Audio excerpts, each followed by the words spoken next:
Have you ever played League of Legends for too long, so it became boring, so you started playing ranked, you beat the entire game, you became a challenger, and that became boring too? So then you invented special rules, you changed your entire playstyle, and you started griefing everyone in the game? Yeah, me neither, but someone did. And so today we're gonna be talking about something unusual. People trying to have fun in ranked. And this all started gaining momentum after a Reddit post popped up, where the main hero of the story is Bardinette. Now I'll be honest, as someone who doesn't really watch high-ranking streamers, I do not know all the ins and outs of our hero. But from basic research, it seems like there is some drama present in the community here, and that's because we are talking about a challenger player who's playing with unusual playstyles, such as Bard top lane or Rama support, both of which I find very cool. However, our story doesn't actually start with the Reddit post. No, we have to go back almost a month. Because this all started when Bard top was not doing so well. It is time to face the truth. Bard top is dead. I've tried making it work without support items, but it's just I'm done coping and I've decided to move on to something else. You see, this is really cool to see. We're talking about a person who managed to climb really high with unusual plays. But up there near the top, they realized that their playstyle was simply not working well enough. And it is not because of their skills, it is because the champion simply doesn't work. And to make the decision to step away from this actually says something about you. It is obvious that we're talking about someone who... Time to figure out how high I can climb with 0 CS! Wait. It's gonna be a challenge, because killing wards is so embedded in my muscle memory after 10 years of playing support. Account is now level 30 and ready to jump into ranked. We'll test a lot of interactions to see what can +1. So, this is how villains are born, huh? So yes, after realizing that Bard top, while not ideal, also doesn't work, they decided to step away and try to justify griefing, with the challenge being no CS. We'll talk about that entire challenge later. For now, you can see that they did already play a lot of normal games where they successfully got 0 CS. And that they hand-leveled their own account. This already is way better than what other streamers might have done. And a really important thing to mention here is that yes, this is a 0 CS challenge, but it is not done as a support. We're talking about a laner. But what is actually cool about this is the fact that a lot of research went into this. This is not a challenge someone took on just to grief games. There is real effort. But then it all started with a loss, saying, and so it begins. Now, the curious thing about this is that surprisingly, this challenge did catch on at least a little bit. And people started paying attention to what on earth is going on here. In fact, during the entire Drew Levin era, where he was answering a lot of questions from the community, which is also an era which I don't think stopped yet. Anyway, people also brought this up. You ever considering permabanning this guy? He's been griefing lobbies for years, disgusting himself, I think it is supposed to be disguising himself, as a creative or unique build, and is now planning to go even further. Now, unfortunately, I couldn't find the specific reply that is being brought up here, but apparently Drew did reply somewhere, though we have no idea what the context even is. Poor Drew getting pinged 10 times about something he's already said was fine on Discord. Now again, we don't have the context, so it is possible that Drew said that what he's done before was fine. Again, I wouldn't even question Bard top, but still, nothing was done about this, and the climb continued all the way to gold. Ending day 1 with 18 CS. Need to lock in tomorrow and keep those numbers down. I did have a griefer follow me around with support item trying to give me +1s though, but either way I can do better. You had a griefer follow you around, huh? But yes, somehow the challenge continued on.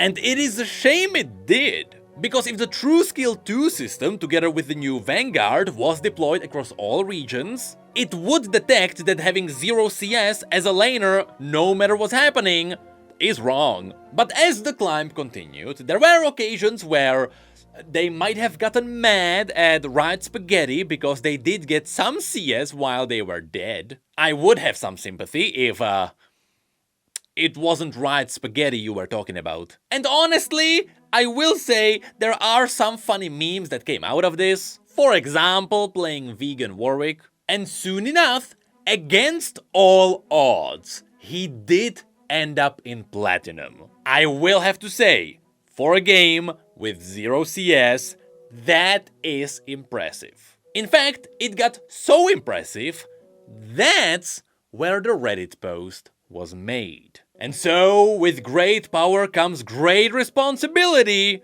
because you're gonna get some eyes on you. I've recently came across a challenge that streamer Bardinette is running. Take 0 CS every game. He even set up a website advocating the challenge. Just technicality here, I don't think he set up the website, it was actually one of his fans. I previously didn't mind his alternative playstyle when it was debatable that it's effective. But now I'm starting to have doubts. Again, I'll be honest, I don't know the depth of the drama that's happening here. I've just heard about different champions in different lanes, and by all technicality, that's fine. There seems to be zero reason not to take the farm in situations like this. He is pushing the wave but missing the farm on purpose. That is correct. One of the big reasons why this is bad is because as you're playing the game, you are willingly putting yourself at a technical disadvantage. I know I say technical a lot, but this all comes down to technicalities. If the support is near and about to grant Bardinette CS with his support item, he might flash away to get out of the range of the support item. Keep in mind, he is currently climbing well on plant. However, he is a challenger player, and so surely when he climbs a bit, this will have negative impact on the games. And generally, should the concept of running negative impact challenges in ranked be a reasonable offense? And this is where a great debate started. Well, actually, the debate wasn't that great. It was pretty one-sided. Most people agreed, yes, it's griefing for obvious reasons. And as this Reddit post put eyes on him, later that day, he got banned. Was it deserved? Yes, are you insane? It all counts as griefing, and once again, it all comes down to technicalities. Because technically, if you argue that this is a playstyle, you are not wrong.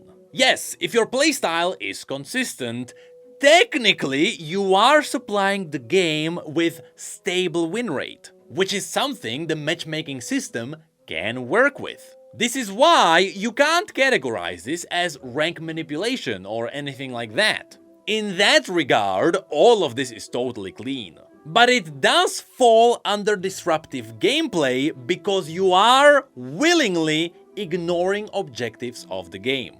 And this can't be compared to people simply being bad at the game. And I can give you an extreme example. There are people who are missing limbs, which gives them a disadvantage and they play like no one else. And you could say it's similar to what's happening here, but immediately you run into two arguments that destroy all of this. First of all, people with disabilities don't give the handicap to themselves willingly.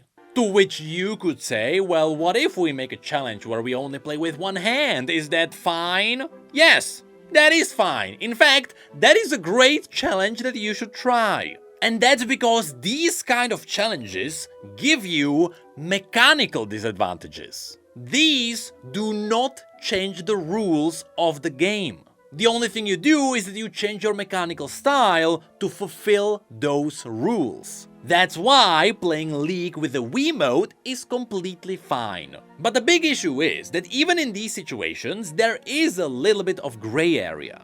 For example, what if there is a Tryndamere player who made up a challenge where he only wins games by staying in his lane? Well, in this case, he might not be cooperating with his team, but as you might have noticed, that's no longer a bannable offense. And that is because by tunnel visioning your own lane, you are still following the objectives of destroying towers, with split pushing being a legit strategy. To turn this into a real-world example, I'm not a sports guy, so bear with me, but let's say there is a football match happening, and let's say there is someone who is so good at football they wanted to win in a fun way.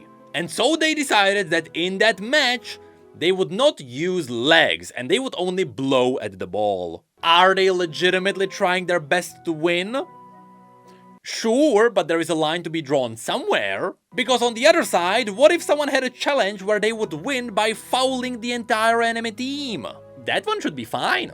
That can be seen as a valid strategy, since most FIFA players do that anyway. And so it all goes back to one thing. I think Riot is fine with the communities making up fun challenges to win games. But those challenges should only remain in the mechanical territory. Or maybe it can even be with picking champions. Because all of that is outside the rules of the game.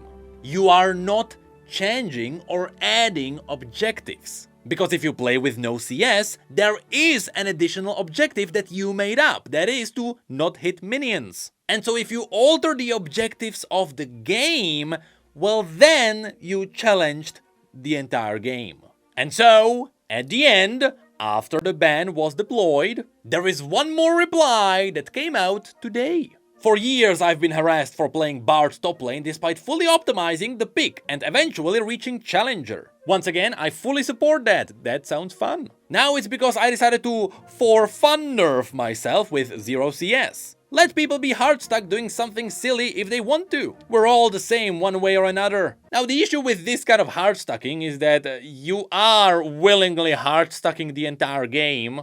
If you argue about stable win rates, then by that logic, running it down with Nunu mid should be fine, since the overall win rate will handle it in the end anyway. It is not disrespectful to TOS. Yes, it actually is. It is not disrespectful to my allies. Same win percentage than any other hardstuck farming addicted top laner. If you're gonna make this about content, it doesn't exist in solo queue. Adaptation is a skill that dictates your MMR too. There, I'd say he is correct. Community is full of bitter control freaks that are disgusted by weird that works instead of being curious about how they do work. Yeah, he's kinda right there. Everyone's following the cookie cutters. I am thankful for being the type of guy to get excited about the prospect of winning with my goofy Rama support instead of breaking down. Once again, goofy Rama support or Bard top lane is totally fine. I love that. I do not love it when this eventually leads into a villain being born, which is where we are. Riot arrived with a slap and said, hey,